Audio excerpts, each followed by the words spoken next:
ရှမ်းပြည်နယ်ဆိုရဖွဲ့ဝင်ပြည်နယ်တယံဇာတရေးဝန်ကြီးဦးဆိုင်လေပြည်နယ်ရင်းနယ်ထွက်ပစ္စည်းကြီးကြပ်စစ်ဆေးဦးစီးဌာနပြည်နယ်ကြီးကြပ်စစ်ဆေးရေးအရာရှိညွှန်ကြားမှုဦးမင်းမင်းနဲ့အဖွဲ့သည်မတ်လ29ရက်နေ့နံနက်ပိုင်းကတောင်ကြီးမြို့ညောင်ရွှေဟော်ကုန်းရက်ကွက်ရှိ BOC 73စီဆိုင်တစ်တော်ရက်ကွက်ရှိနီလာယိုးမှ73စီဆိုင်ကံကြီးရက်ကွက်ရှိ BOC တစ်တော်73စီဆိုင်စံပြ73စီဆိုင်တို့တွင် QR code စနစ်ဖြင့်ရောင်းချနေမှုများအားကြည့်ရှု၍73စီဆိုင်များအနေဖြင့်နိုင်ငံတော်မှထုတ်ပြန်ထားသည့်ညွှန်ကြားချက်များနှင့်အညီလိုက်နာဆောင်ရွက်ရန်လိုအပ်ကြောင်းစုံမစနစ်ဖြင့်သတ်မှတ်အင်ဂျင်ပါဝါအလိုက်ရောင်းချရန်လိုအပ်ကြောင်းတရားမဝင်လိုင်စင်မဲ့မော်တော်ယာဉ်နှင့်မော်တော်ဆိုင်ကယ်များအား73စီရောင်းချမှုမရှိစေရဆောင်ရွက်ရန်လိုအပ်ကြောင်းမှာကြားပြီး73စီရောင်းချမှုများနှင့်ပတ်သက်၍ဝယ်ယူကြသည့်မိဘပြည်သူများအားရင်းရင်းနှီးနှီးရှင်းလင်းပြောကြားပေးခဲ့ကြောင်းသိရပါသည်ထို့သောရောင်းချမှုများနှင့်ဆက်လင်း၍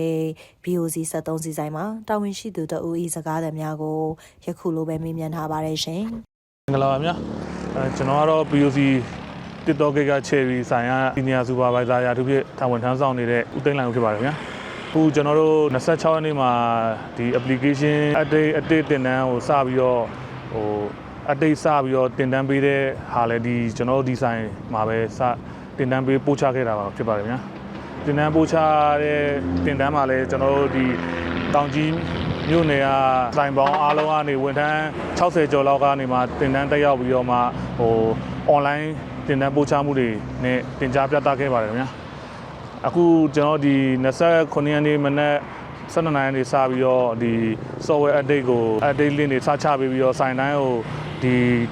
update အစ်နဲ့ပဲစပြီးတော့ QR တွေဖတ်ဖို့စပြီးတော့ run ခဲ့ပါတယ်ခင်ဗျာအဲ့လို run ပြီးခဲ့တဲ့နောက်ပိုင်းမှာတော့နိုင်ငံတော်ကချမှတ်တဲ့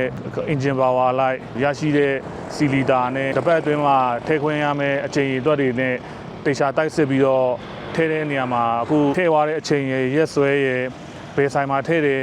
ဘယ်လောက်လီတာထဲတယ်ဘာစီမျိုးသားထဲတယ်ဆိုတာအစတိတိကျကျပေါ်ပြီးတော့စာပါဆက်မှာလည်းတိတိကျကျရောက်သွားတဲ့အတွက်ကျွန်တော်တို့လည်းဒါနောက်ပိုင်းမှာအဆင်ပြေမယ်လို့မျှော်လင့်ပါတယ်ခင်ဗျဒီ QR software ကနေရရှိတဲ့ရောင်းချမှုအတိုင်းနောက်ပိုင်းလည်းဒီ PO တွေကိုချပေးမယ်ဖြစ်တဲ့အတွက်ကျွန်တော်တို့လည်းဒီမှာ QR တွေကိုအကောင်းဆုံးစကန်တွေဖတ်ပြီးတော့ရောင်းချမှုတွေပြုလုပ်နေပါတယ်လို့ပြောချင်ပါတယ်ခင်ဗျာဟုတ်စီလာထဲတဲ့စိုက်ကယ်ကားပြည်သူတွေကိုပြောချင်တာကတော့အခုကဒီ software update တင်မှာတော့တစ်ပတ်မှာကိုယ့်ရဲ့ထဲခွင့်ရတဲ့အချိန်တွေအတွက်ကတချို့ကားတွေကတချို့စိုက်ကယ်တွေဆို2ကြိမ်တချို့ကားတွေဆိုရင်2ကြိမ်3ကြိမ်လေးရှိတဲ့အတွက်ကိုယ့်ရဲ့အချိန်အတွက်ရေအတွက်တွေမဆုံးရှုံးအောင်လို့စီလာဖြစ်တော့မယ်ဆိုရင်ကိုယ့်ရဲ့စီတိုင်ကြီးမှာစီအနေထားဘယ်လိုရှိလဲဆိုတာတစ်ချက်စစ်ခဲ့ပြီးတော့လိုအပ်မယ်ထင်တယ်ပါတယ်ခင်ဗျာအဲ့အမှာပဲကိုဒီတစ်ပတ်အတွင်းမှာရတင်ရထိုက်တဲ့စီလီတာရေအတွက်တွေကိုရရှိမှာပဲဖြစ်ပါတယ်ခင်ဗျာ